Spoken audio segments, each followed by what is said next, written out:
2023 کیلو چارج دی. تاسو ګورئ چې عملاً په عام محضر کې سوځول کېږي.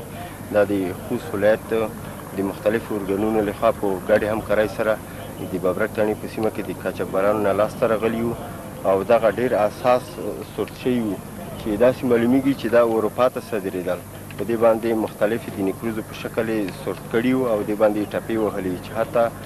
ممکن کمپیوټر هم په دې ونه توانېږي چې دغه شی راڅرګند کړي. نو خوشبختانه د خوست امنیتي ارګانونو لخوا دغه چارج ونیول شول او اوس دغه د په عام مزار کې سوځي او ارګانونو ته لا نور توفیق غواړو چې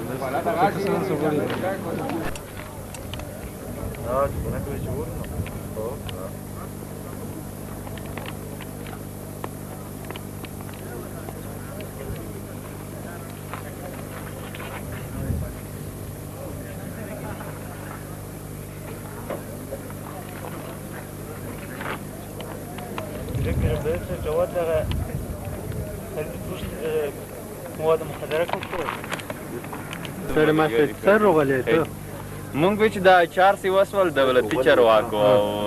دا مونږ چې راپور واخو جوړ کنه ځانیا او بس دا ښه کور وکړو ولا چې دا کې برت نه وتی دا خو چې دولتي چارواکو کنه بس خن زمان صاحب تو سینه ډیره مننه ولا دارې پروګرامو کې شرکت کوي ډیر ښه یو راکا نه څنګه په څه څنګه ولا خلاص دې ټوک څه لري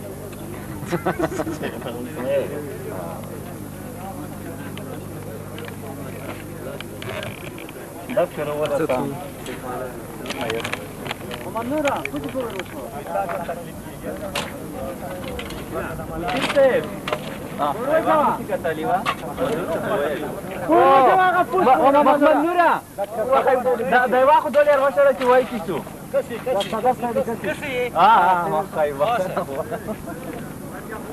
دا کسی صاحب دا بخیر صاحب کسی امیر صاحب بیا په ورما شړو بخنه مو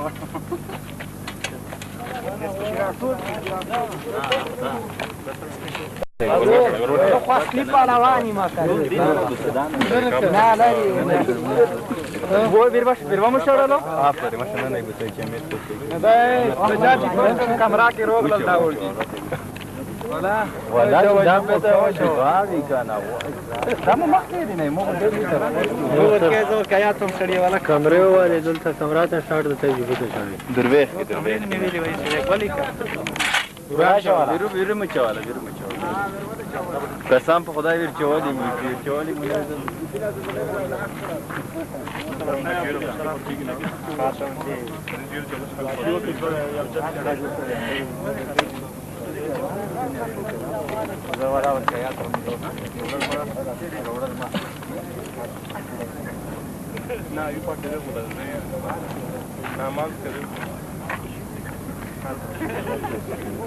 السلام علیکم امیر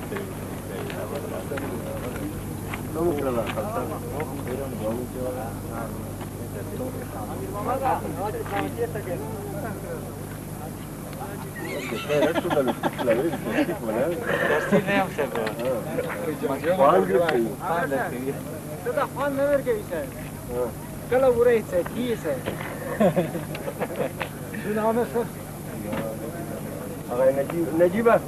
تلو في فاز هذا مرسي نجيب ده كان في كده ده حوالا بلا دير رټه مرسي نه مته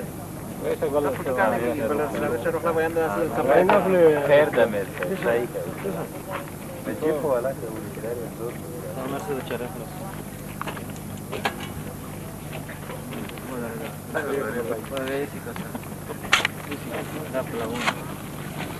وړي کې ولا کسر درې وچو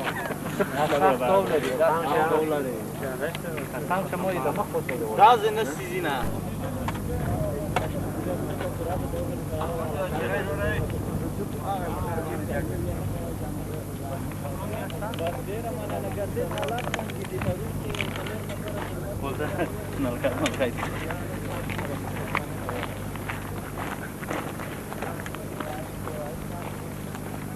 یار اسماعیله